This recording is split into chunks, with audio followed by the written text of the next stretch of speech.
आ गया उसका विभाजन जात वेदा है। और अग्नि, इस भौतिक अग्नि को भी कहा गया है। तो तीनों लोकों में अग्नि की प्रतिष्ठा वेद में बतलाई गई है। एक अग्नि में हम लोग आहुति डालते हैं, एक ये अग्नि है। एक अग्नि में हम लोग भोजन बनाते हैं, वो अन्वाहार्य पचन अग्नि है। एक में हम लोग संस्कार करते हैं, जिसमें संस्कार होता है, वो एक अग्नि है। एक में चिता जलाते हैं, वो एक अग्नि है। वो करते तो हम लोग नरमेध यज्ञ करते हैं, उसे नरमेध कहा गया है। तो इस तरह से अग्नि को कई रूपों में वर्णित किया गया है। अभी जो सूक्त हम लोगों ने समाप्त किया है, अग्ने शर्ध महते सौभगाय तव द्युम्नानि उत्तमानि सन्तु।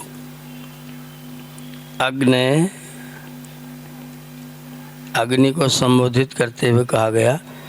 और जो वैदिक सिद्धांत है उसके अनुसार जहाँ पर संबोधन किया जाए वहाँ पर अग्नि का अर्थ जड़ अग्नि नहीं होगा, वहाँ पर अग्नि का अर्थ चेतन अग्नि होगा। जड़ को संबोधन करने के लिए कोई मतलब नहीं है। तो जहाँ पर संबोधन, जैसे अग्ने नए सुपथा राय, अग्ने नए सुपथा उद्बुद्धस्व अग्ने, तो जहाँ जहाँ संबोधन करके अग्नि का प्रयोग आएगा वहाँ पर अग्नि का अर्थ माता होगा, पिता होगा, गुरु होगा, सन्यासी होगा, आचार्य होगा, उपदेशक होगा, विद्वान होगा, परमात्मा होगा, जहाँ संबोधन करेंगे। और बाकी विभक्तियों में जहाँ व्यवहार करेंगे वहाँ ये अग्नि भी ग्रहण होगा और दूसरा अग्नि भी ग्रहण होगा। जहाँ जहाँ संबोधन, यहाँ से कहा अग्ने, इसका मतलब यहाँ किसी चेतन को पुकारा जा रहा है। शर्ध लोट लकार मध्यम पुरुष एक वचन। श्रुधु गत्याम धातु हम लोगों ने पढ़ा, श्रुधु गत्याम। तो गति के अर्थ में श्रुधु धातु है और श्रुध को लोट लकार में गुण किया तो शर्ध बन गया। शर्ध का मतलब बढ़ो, गति करो। काय के लिए गति करो? महते सौभगाय, महान सौभाग्य के लिए तुम आगे बढ़ो। अगर तुमको अपना सौभाग्य बढ़ाना हो तो जहाँ हो वहीं से आगे बढ़ो। रोज अपना परीक्षण करो कि मैं कहीं खड़ा तो नहीं हो गया। रोज शाम को देखिए कि आज मेरे अग्नि होने में थोड़ी वृद्धि हुई कि नहीं हुई है। अगर अग्नि होगा तो वृद्धि होगा, राख हो जाएगा तो वृद्धि खत्म हो जाएगा। अग्नि, ए अग्नि, आगे बढ़ने वाले लोगों, महते सौभगाय शर्ध, महान सौभाग्य के लिए तुम गति करो। जब जब ऐसा अवसर आए कि हमको कुछ मिले, कुछ प्राप्त होने वाला हो, वहाँ अपने आप को बंद मत कर लेना।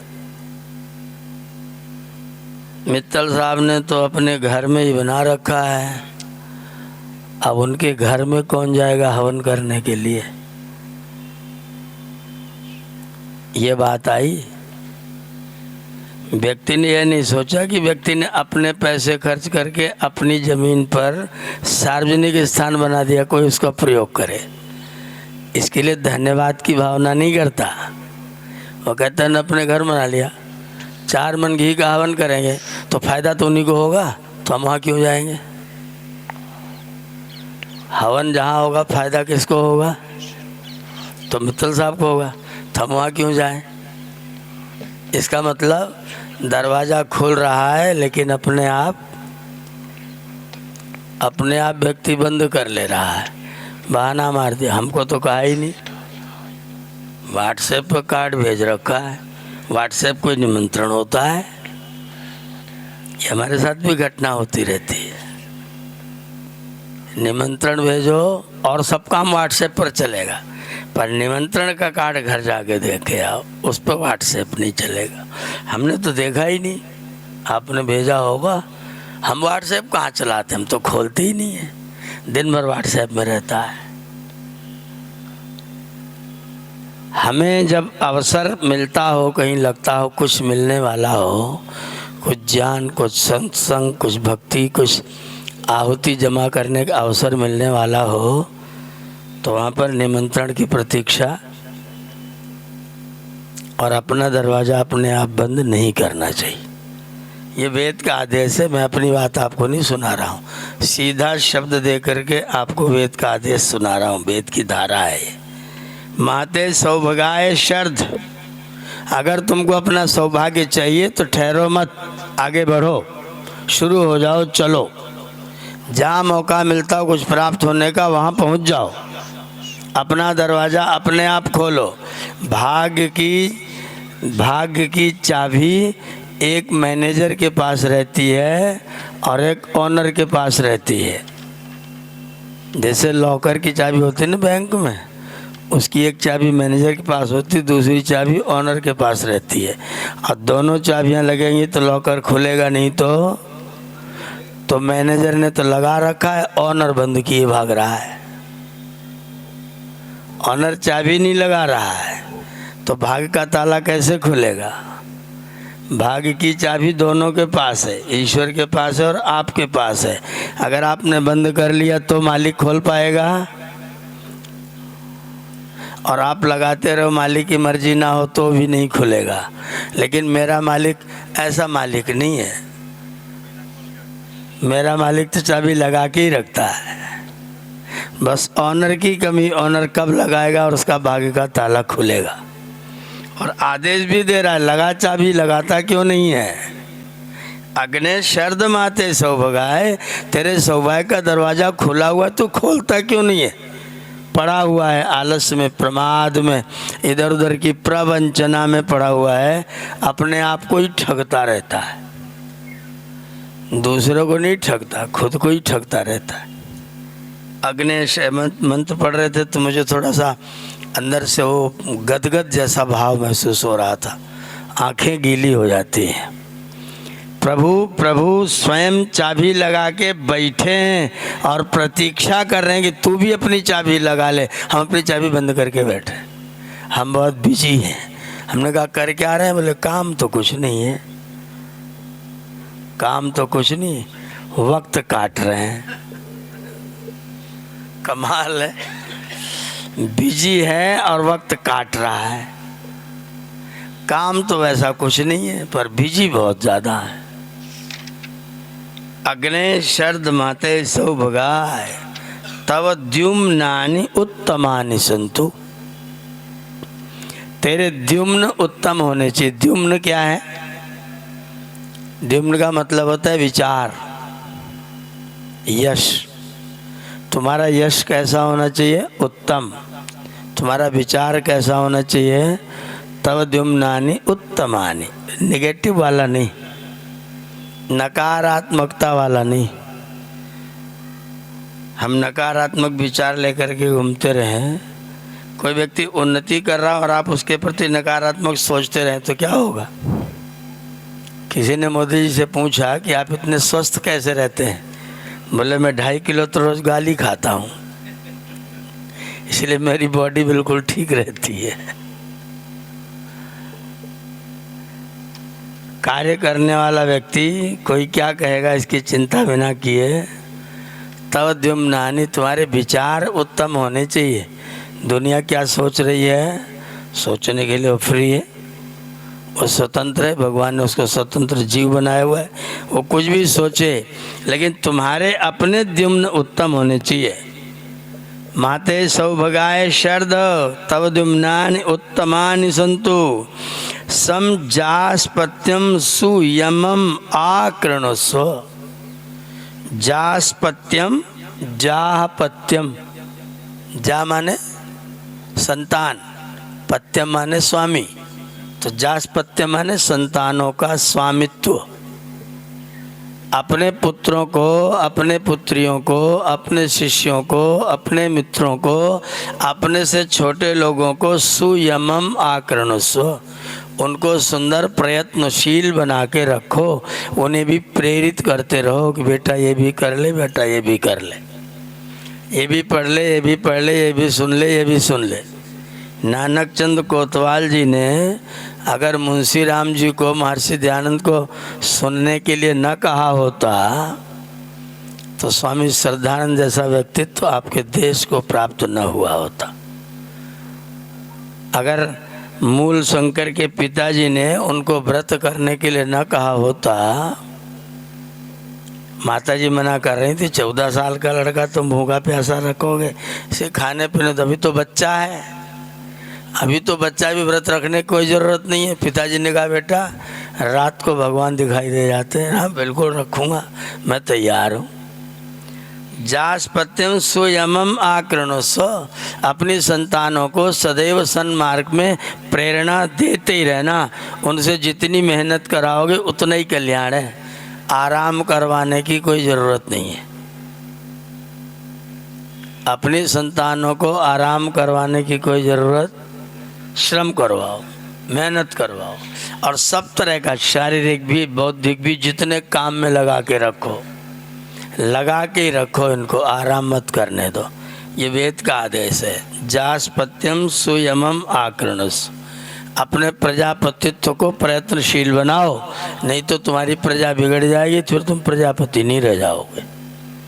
समजास्पत्यम सुयमम आकृणस्व शत्रुयताम, शत्रुयताम मैंने कुछ लोग तुम्हारे साथ शत्रुता का व्यवहार करेंगे, उनके लिए क्या करें? बड़ा विचित्र तरीके से वेद आदेश करते हैं। शत्रुयताम, जो तुम्हारे साथ शत्रुता रखते हो, द्वेष रखते हो, उनके लिए अभितिष्ठा महांसी, उनके लिए लेवल पर मत आओ, अपने को उनसे महान बना के रखो। अपने शत्रुओं से अपने को महान बना के रखो। शत्रु क्या करेगा?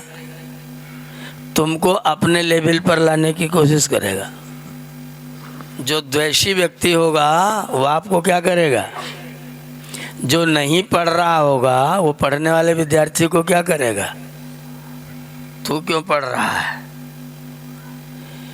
मित्तल साहब, मेरी अष्टाध्यायी याद करने में 8 अष्टाध्यायी हवन कुंड में जला दी गई। 8 महीने में 8 अष्टाध्यायी। हमारे कमरे के सामने हवन कुंड था। गुरुकुल एटा में 5 नंबर में रहता था। उस कमरे में बाहर बरामदे में हवन कुंड बना था।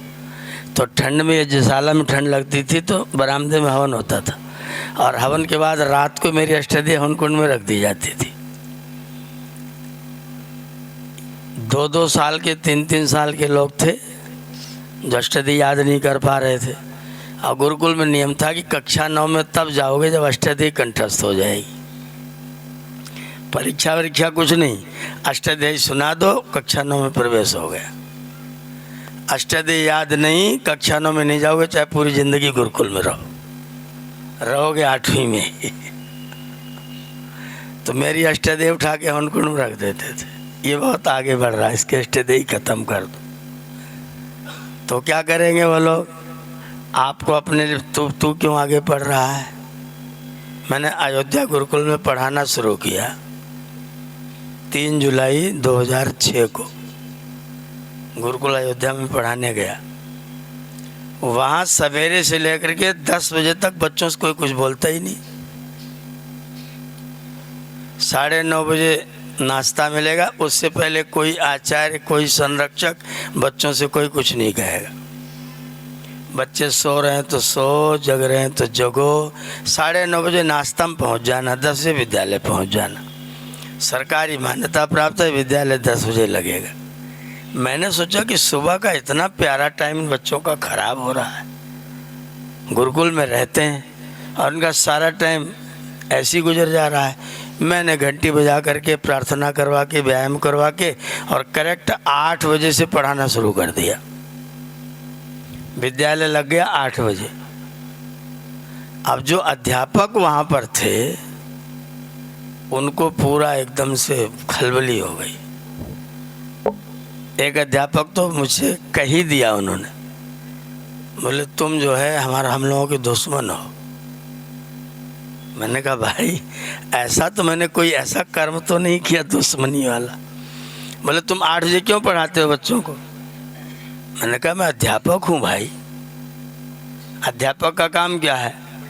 देना, मैं दे रहा हूँ। बोले तुम पढ़ाओगे तो हमें भी पढ़ाना पड़ेगा। मैंने कहा तुम 10 बजे विद्यालय आओ ना, हम तुमको क्या कह रहे हैं। आप 10 बजे विद्यालय आइए, विद्यालय आपका 10 बजे लगेगा।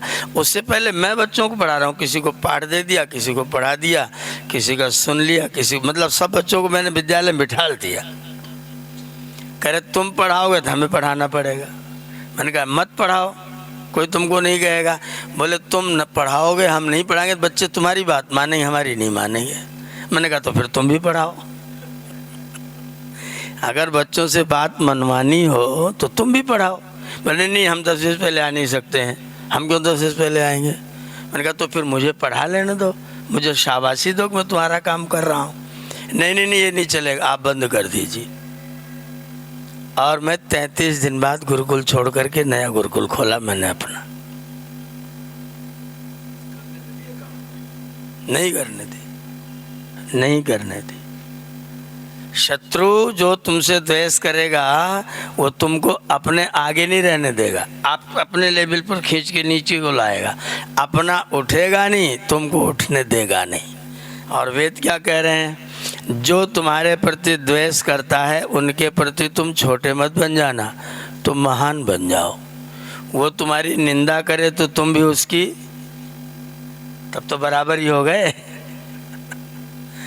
उसने तुम्हारी निंदा की, तुमने उसकी निंदा की, तो बराबर ही हो गए। तो फिर तुम महान कहाँ हुए? वो निंदा करता और तुम मुस्कुरा के आगे बढ़ जाते हंसते हुए। वो निंदा करता और तुम मुस्कुरा के आगे बढ़ जाते। सचिन तेंदुलकर को लोगों ने इसको सुना लेना चाहिए, और एक दिन उठा और सीधा 102 रन बनाया, सब चुप हो गए। मुझे स्मरण है, मैं बहुत क्रिकेट पहले बहुत सुनता देखता था, चोरी चोरी गुरुकुल में सुनता था। विश्व का अपना मैच चल रहा था, रवि शास्त्री कप्तान थे, ऑस्ट्रेलिया में मैच हो रहा था। 3 टेस्ट हार चुके थे।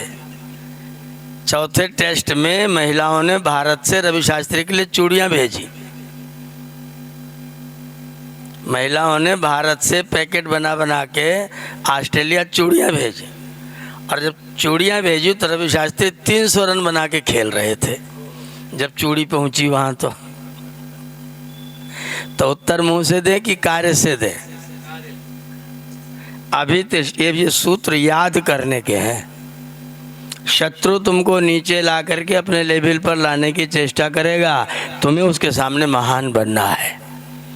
वो निंदा करे तो उसकी निंदा तुमको नहीं करनी है, तुमको उसका उत्तर अपने कार्यों से आगे बढ़ करके देना है। दुनिया तुम्हारी प्रशंसा करेगी, और वो जब निंदा करेगा तो लोग उसी को डांटे। तुम चुप रहो, तुम जानते ही नहीं आचार्य जी कैसे, तुम जानते नहीं अमुक व्यक्ति कैसा है। वो व्यक्ति उनको डांटना शुरू कर देगा, वो तुम्हारी निंदा करेगा, और तुम उसको छोड़ करके आगे बढ़ जाओ और अपना काम। तो द्युम्नानि उत्तमानि संत, तुम्हारे द्युम्न उत्तम हो, तुम्हारे कर्म तुम्हारे विचार उत्तम हो, और निंदक नियरे राखिए आंगन कुटी छवाए। आओ करो, हमारी निंदा करोगे हम तुमसे आगे बढ़ जाएंगे। शत्रुयताम अभितिष्ठा महांसी, जो तुम्हारे साथ शत्रुता का बर्ताव करें उनके प्रति, उनके व्यवहार के प्रति तुम अपने आप को उनसे ऊपर रखने की जितनी मेहनत तो तुम्हारी निंदा में करें, उतनी मेहनत तुम अपने को ऊपर रखने में करो। कौन विजयी होगा?